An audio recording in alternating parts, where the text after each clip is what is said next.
Hi friends, എല്ലാവർക്കും ജാനീസ് കിച്ചണിലേക്ക് സ്വാഗതം. ഇന്ന് ഞാൻ ഈ ചൂടിനും നോമ്പ് സമയത്തൊക്കെ കുടിക്കാൻ പറ്റിയൊരു കിടിലൻ ഡ്രിങ്കാണ് തയ്യാറാക്കിയെടുക്കുന്നത്. അതിന് വേണ്ടിയിട്ട് ഞാനിവിടെ 3 പാളയംകുടൻ പഴമാണ് എടുത്തിട്ടുള്ളത്.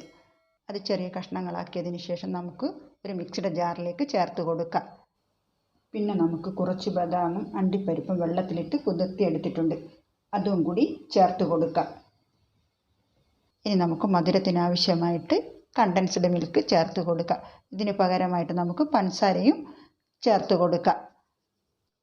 ഇനി ഇതിലേക്ക് 1/2 ലിറ്റർ പാൽ തിളപ്പിച്ച് ചൂടാറിയതിന് ശേഷം ഫ്രിഡ്ജിൽ വെച്ച് നന്നായിട്ട് തണുപ്പിച്ചെടുത്തിട്ടുള്ളതാണ്.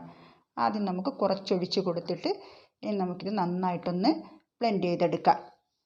ഇപ്പോൾ ഇത് നന്നായിട്ട് ബ്ലെൻഡ് ചെയ്തെടുത്തിട്ടുണ്ട്. ഇനി നമുക്ക് ബാക്കിയുള്ള പാൽ മുഴുവനായിട്ടും ചേർത്ത് കൊടുത്തിട്ട് വീണ്ടും ഒരു പ്രാവശ്യം കൂടി അടിച്ചെടുത്തിട്ട് വരാം. ഇതിപ്പം അടിച്ചെടുത്തിട്ടുണ്ട്. ഇനി നമുക്കിതൊരു ബൗളിലേക്ക് ഒഴിച്ചു കൊടുക്കാം. ഇനി ഇതിലേക്ക് കസ്കസ് ചേർത്ത് കൊടുക്കാം. 1 ടീസ്പൂൺ കസ്കസ് കുറച്ച് വെള്ളത്തിലിട്ട് സോക്ക് ചെയ്ത് എടുത്തിട്ടുള്ളതാണ്. ഇനി നമുക്കിതൊന്ന് മിക്സ് ചെയ്തെടുത്തതിന് ശേഷം സെർവ് ചെയ്യാനുള്ള ഗ്ലാസ്സിലേക്ക് മാറ്റാം. നമ്മുടെ വീട്ടിൽ ഗസ്റ്റൊക്കെ വരുമ്പോൾ ഉണ്ടാക്കി കൊടുക്കാൻ പറ്റിയ ഒരു അടിപൊളി ഡ്രിങ്കാണ്. ഇതെല്ലാവരും ഒന്ന് ട്രൈ ചെയ്ത് നോക്കുക. ഇഷ്ടമായ ലൈക്ക് ചെയ്യുക, സബ്സ്ക്രൈബ് ചെയ്യുക. ഇനി നമുക്കിതിൻ്റെ മുകളിലായിട്ട് കുറച്ച് കസ്കസ് ചേർത്ത് കൊടുക്കാം. പിന്നെ കുറച്ച് ബദാം കട്ട് ചെയ്തതും കൂടി ചേർത്ത് കൊടുക്കുന്നുണ്ട്.